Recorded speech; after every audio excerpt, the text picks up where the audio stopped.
Welcome to Inclusive Expat. There's the version that looks good on paper, and then there's the real one. This is a podcast about immigration, identity, and the unglamorous parts no one puts on Instagram. I'm Sita, and today I'm talking with my son Theo about how anxiety can spiral when your brain has to imagine something abstract and how seeing it changed everything. Welcome, Theo. Hello. All right, so I want to talk with you today about how before we made this big transition and moved to Spain, what was going on with your brain and how it worked for you, sort of before, during, and after. So tell me, what was the hardest part of the move before we went on that exploratory recon trip? A big part of it was um, there's a lot of steps you have to take of what do I bring with me? What am I preparing for? What am I experiencing? What's going to be there? And so the hardest part was like, oh, sorting through my clothes. Do I need this shirt? Do I keep this other one? Well, I don't know. What's the weather like? Not sure. And like not having that experience. Or, well, should I bring all of this? Well, what kind of apartment am I going to have? What do the apartments even look like? Things like that. Okay, okay. What was your brain doing, if you can describe, like, when you tried to imagine Spain without seeing it?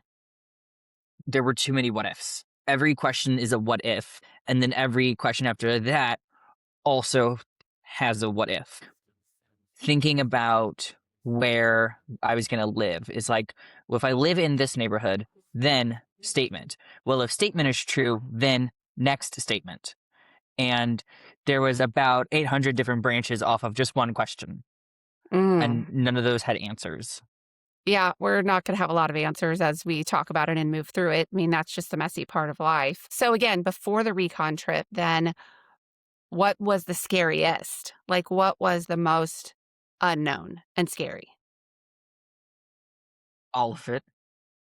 Again, it's the same of making plans, having questions, having what ifs, and none of those had answers. Too many unanswered Too questions. many unanswered. Yeah. Even just from what does the day to day look like? What does transportation look like? What does food look like? What does social life look like? What does the daily schedule look like? Like Hmm. all of those were unanswered. Okay, okay. So that kind of leads into my next question, which is what changed once you were physically here on the trip? So something that changed was having more concrete ideas of what I was actually going to expect. So being like, oh, okay, the walking's not that bad because I've done it and now I can see it. Or, oh, the social life is really interesting. I've made observations about this is when people are really active. This is when they're more in the house. Like being able to get those observations.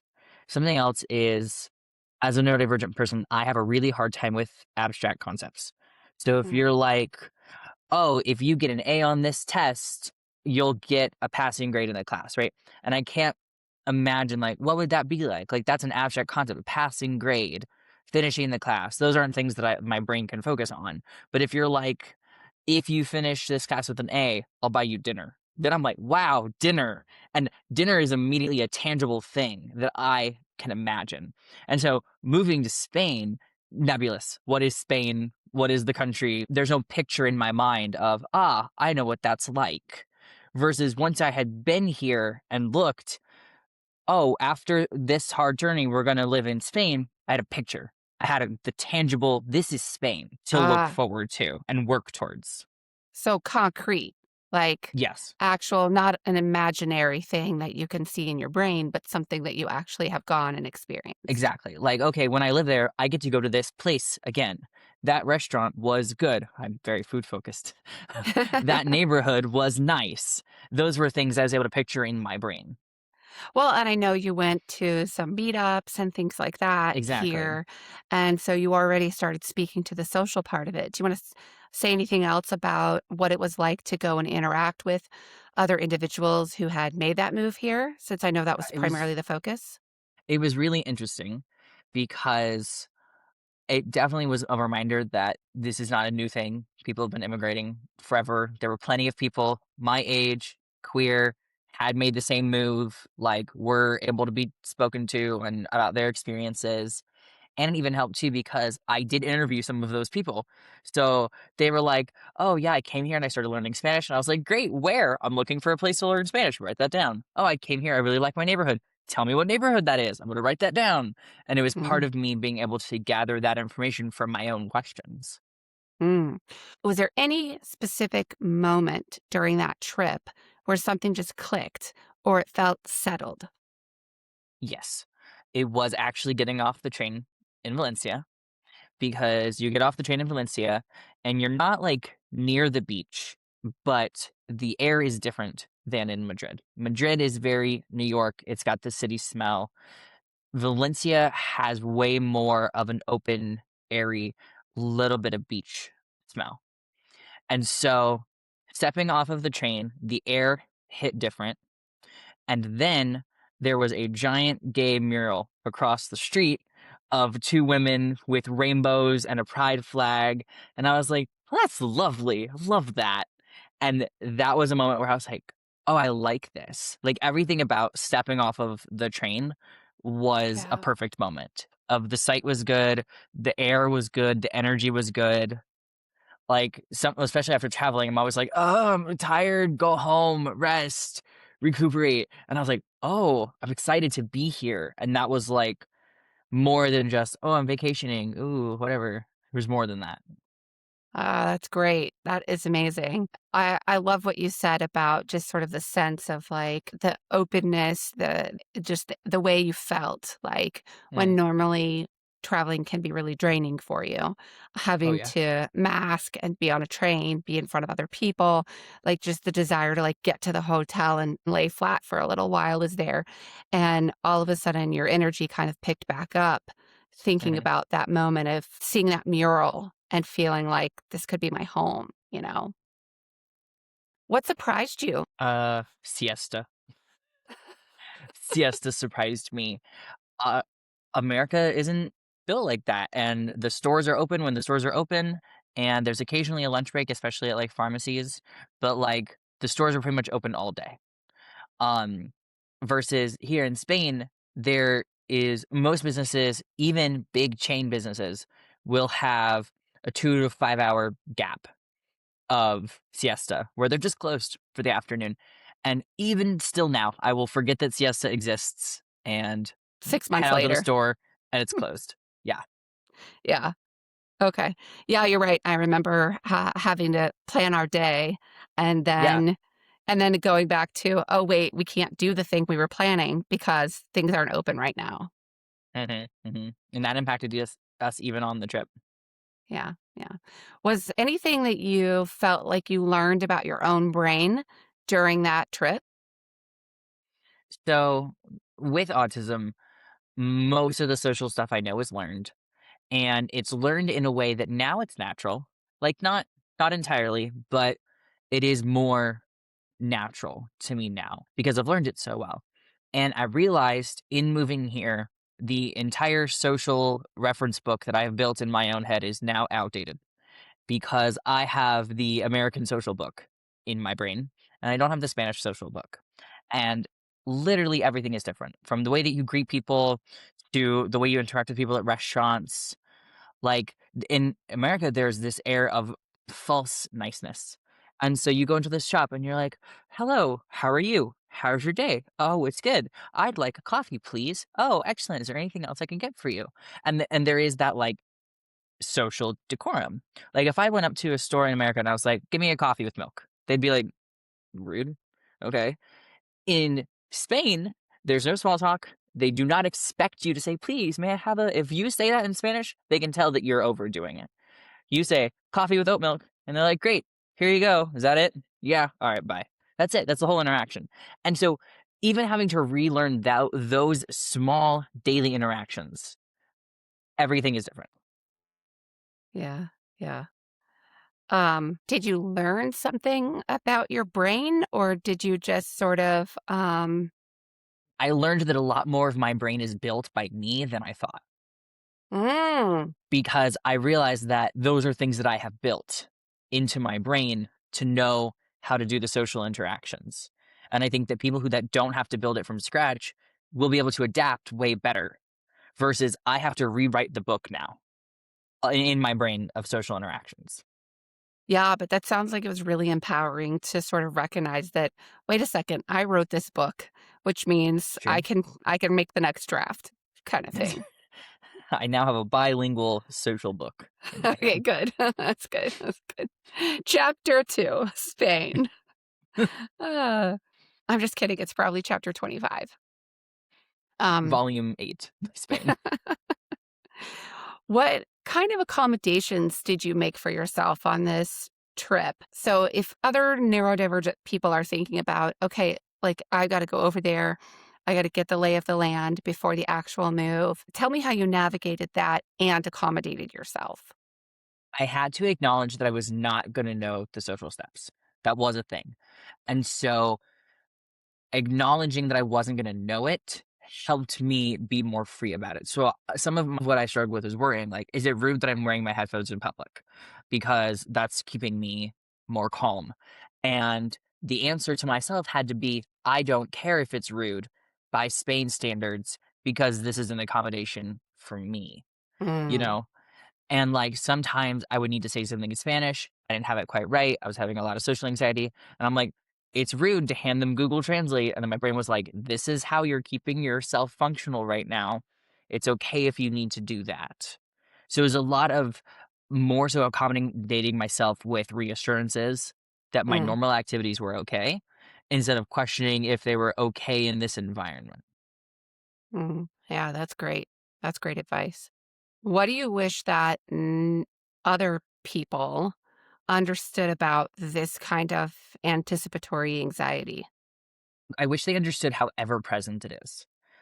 This is a thing especially prevalent in ADHD. It's referred to as waiting mode. And like if you wake up at 9 a.m. and you have a doctor's appointment at 3 p.m., there's this panic that lives in you. And it's, I can't forget that appointment because the basis of ADHD is, oh, I got distracted. I forgot. I have time blindness. That is the basis of it. So a lot of us develop what's called waiting mode as a way to compensate for that. And so instead, our brain goes, we have an appointment at 3 p.m. We can't miss this appointment. We can't do anything but prepare mentally and emotionally for this appointment for the next however many hours. And I'm like, but I have to get up and eat breakfast and get ready and do some work. And my brain's like, you can get ready for the appointment, but you can't do any work. And I'm like, why? And it's like, well, because you have to wait for the appointment. I'm like, but I can get some work done. I was like, no, you can't. Sorry. Waiting. We're waiting for the appointment. So imagine that, but it's 6 months. Like, hi, I need to get up and pack stuff today. I got to move to Spain in 6 months, so I can't do that. I'm like, well, that's not how that works. Did you find in that moment that anything in particular helped or made it worse? It helped to do stuff to prepare. So being like, okay, now I'm gonna pack boxes, and that's preparing. And then that kind of helped. That's like, getting ready for the appointment. Same energy. I'm packing boxes, that's for Spain. Doing things that felt like they were taking too much time. Like we had to go to DC to get one of our important paperworks. And I'm like, this is an entire day of getting one piece of paper that I'm not spending on other stuff, and that was an important piece of paper to move to Spain, but it felt like a wasted day because Mm, it was a whole day of having to travel and having to do appointments and all of that. And so at the end of it, it was like I could have been packing for 8 hours, but I wasn't. I was getting one paper. Ah, and that mhm. increased the panic of it. Was there anything about the sensory experience when you were on the recon trip, like seeing the streets or hearing the language or food or, like you said, the smell, like anything about that that helped during that time? Kind of to get your head around, like, this is what we're going to do.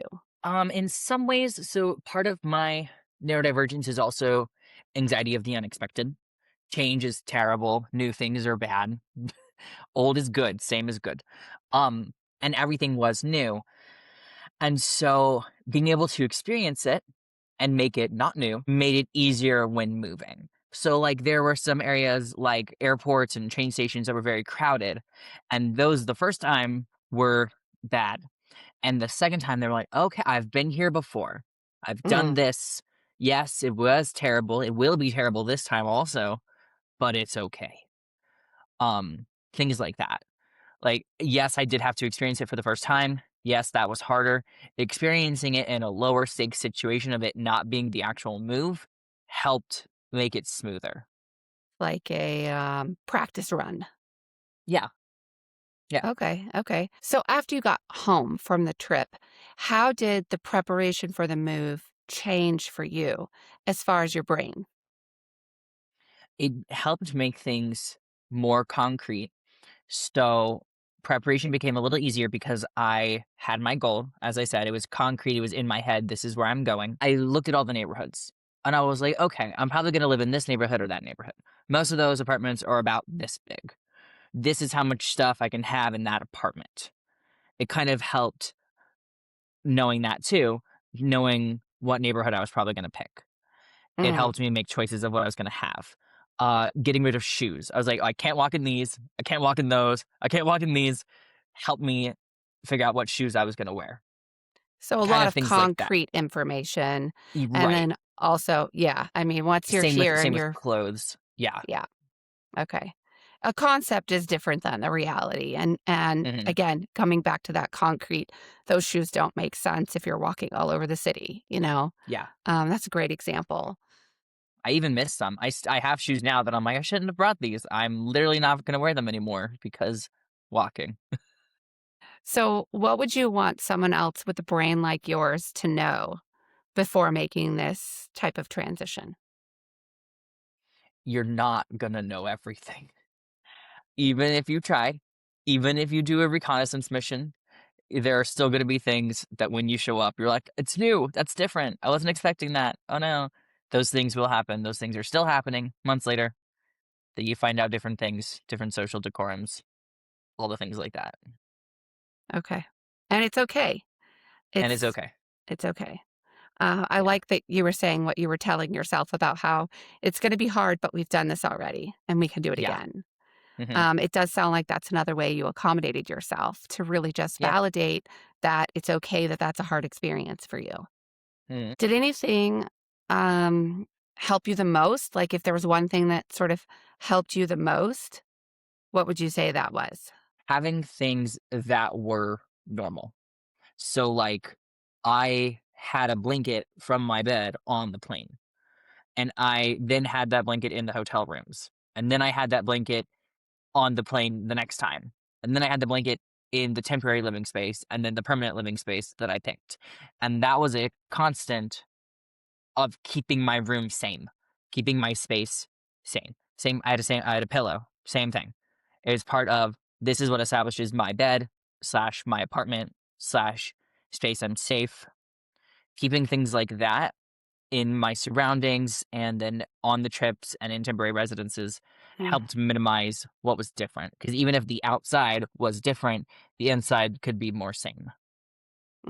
yeah, that's great. That's great. As a neurodivergent adult and having mostly neurodivergent adult children, I think about this experience and navigating it as an adult. But I know for some folks, they're still navigating being neurodivergent as an adult and also and or raising families and having much younger neurodivergent people in their families.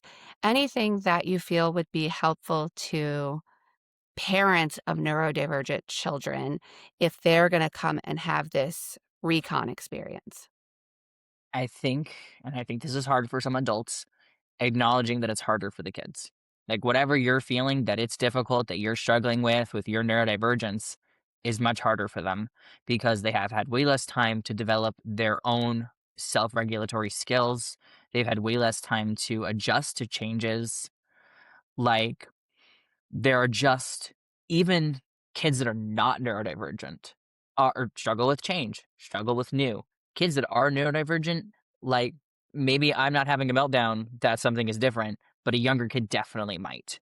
Mm, And acknowledging that it's going to be way harder for them than what you're experiencing, way harder for them than anything they've done before, and then being able to give them understanding in that mhm, time, doing things, like I said, like bringing things that are theirs that are comfortable, you know, like comfort items, items that remind them of the safe space, things like that.